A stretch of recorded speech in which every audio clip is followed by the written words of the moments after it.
Welcome to Sana Tamil tech YouTube channel. UAN password உங்களுக்கு மறந்துருச்சு அப்படின்னா அதை எப்படி ரீசெட் பண்ணணும் அப்படிங்கிறத பார்க்கலாம். கீழே ஃபர்கெட் பாஸ்வேர்டு அப்படின்றத கிளிக் பண்ணிக்கோங்க.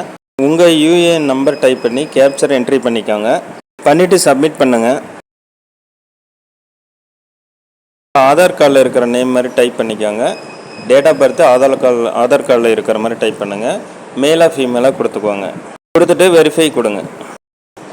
அடுத்தது இந்த மாதிரி பேஜ் ஒரு ஓப்பன் ஆகும். இதில் உங்கள் கேப்சர் கோடை என்ட்ரி பண்ணிவிட்டு ஆதார் நம்பரை டைப் பண்ணி கீழே வெரிஃபை கொடுங்க.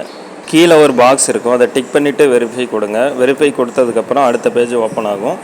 Aadhaar linked mobile number entry பண்ணி கீழே பாக்ஸ் இருக்கும், அதை டிக் பண்ணி கெட் ஓடிபி அப்படிங்கிறத கிளிக் பண்ணுங்கள். இது ஆதாரில் இருக்கிற ஃபோன் நம்பரை கொடுக்கணும், வேறு எந்த நம்பரும் கொடுக்கக்கூடாது. அடுத்தது உங்களுக்கு ஒரு ஓடிபி வரும். இந்த கேப்சா கோடை என்ட்ரி பண்ணி கீழே உங்கள் மொபைலுக்கு வந்திருக்கிற ஓடிபி என்ட்ரி பண்ணிவிட்டு வெரிஃபை கொடுத்தீங்க அப்படின்னா அடுத்தது ஓடிபி வெரிஃபைட் சக்ஸஸ்ஃபுல்லி ஆயிடுச்சு. இப்போது நீங்கள் உங்கள் புது பாஸ்வேர்டை நீங்கள் க்ரியேட் பண்ணிக்கலாம். கன்ஃபார்ம் பாஸ்வேர்டு போட்டுக்கலாம். ரெண்டையும் போட்டு ஒரே மாதிரியே இருக்கணும், சேம் பாஸ்வேர்டாக தான் போடணும். போட்டதுக்கப்புறம் சப்மிட் பண்ணுங்கள். உங்களுடைய பாஸ்வேர்டு சேஞ்ச் சக்ஸஸ்ஃபுல்லி அப்படின்னு வந்துருச்சு. இதுக்கு மேலே நீங்கள் உங்கள் யூஏஎன் போட்டு நீங்கள் லாகின் பண்ணிக்கலாம். Okay friends, thank you.